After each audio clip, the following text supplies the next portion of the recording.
The Senate at Tuesday's plenary resolved to convene a national security summit to address the nation's pressing security challenges and find lasting solutions. Armed headers invaded the Agojejodo, Ajokwachodo, Bagaji and Bagana communities, killing 21 innocent citizens, including women and children, in addition to unprecedented destruction of their farm produce. Alarmed that on 30th April 2024, gunmen attacked Ajokwachiodo community in Omala local government area, killing no fewer than 3 persons and rendering the entire community desolate, with no health facility to cater for the deteriorating health conditions of the survivors. Further alarmed that the attacks on these communities in Omala local government area have resulted in the killing of over 500 citizens, in addition to wanton destruction of public and private properties worth hundreds of millions of naira. Concerned that after much persuasion, the displaced persons have resolved to return to their ancestral homes, but cannot afford shelters and have no means of sustenance. The senators deliberated on the killings of innocent citizens by alleged herdsmen in parts of Kogi State after the motion was raised by Senator Issa Jibrin of Kogi East.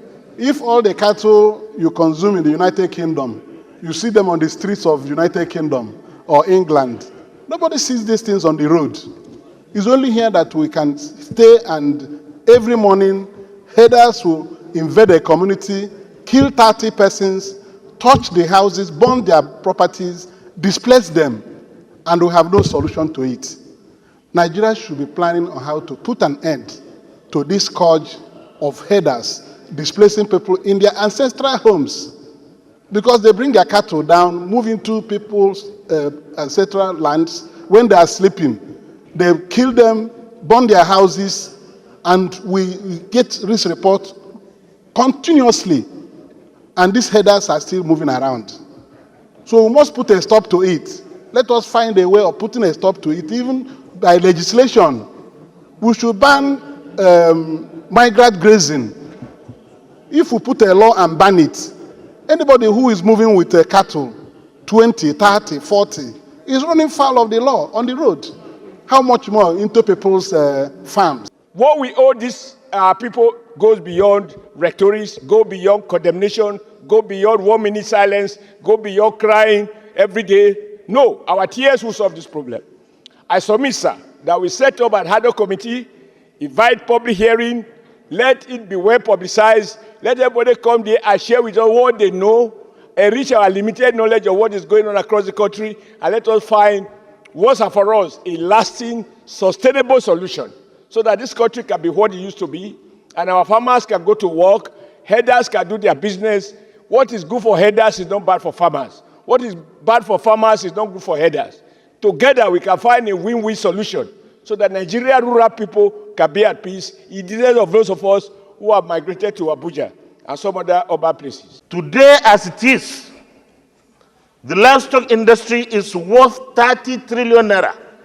In fact, some authorities will tell you it's 33 trillion naira in Nigeria. So this is a very important industry, and we cannot neglect it. While we deal with those who kill our people, we must be looking at the possibility, the necessity, and imperative of making government, the federal government particularly, to see how to resuscitate the lives and livelihood of those who are willing to remain within the boundaries of the law. The idea of conducting a national summit. Senator Issa Jibrin, representing Kogi East, highlighted the deadly attacks on his constituents, leading to the loss of lives and properties. Senator Victor Ume, Senator Adams Oshomole, and Senator Ahmed Lawan also lament similar occurrences across their respective constituencies while calling for immediate actions from the Senate. The Senate also resolved to set up an ad hoc committee comprising 1 senator from each geopolitical zone to look into the matter holistically. The distinguished members also observed a minute of silence in honor of those killed in the recent attacks. An ad hoc committee to look at the issue of farmers, herders, clashes holistically, with a view to convoking a national summit to discuss the issues and take decisions therefrom to guide the Senate in establishing the necessary legislation that will bring an end to these clashes and killings. And of course, you've seen that the whole thing is actually a national menace, and everybody is very concerned across all divides in the country. So you can see the totality of the voices here are also the voices of Nigerians speaking that yes, indeed, enough is enough. We should find an end to these killings, find an end to the destruction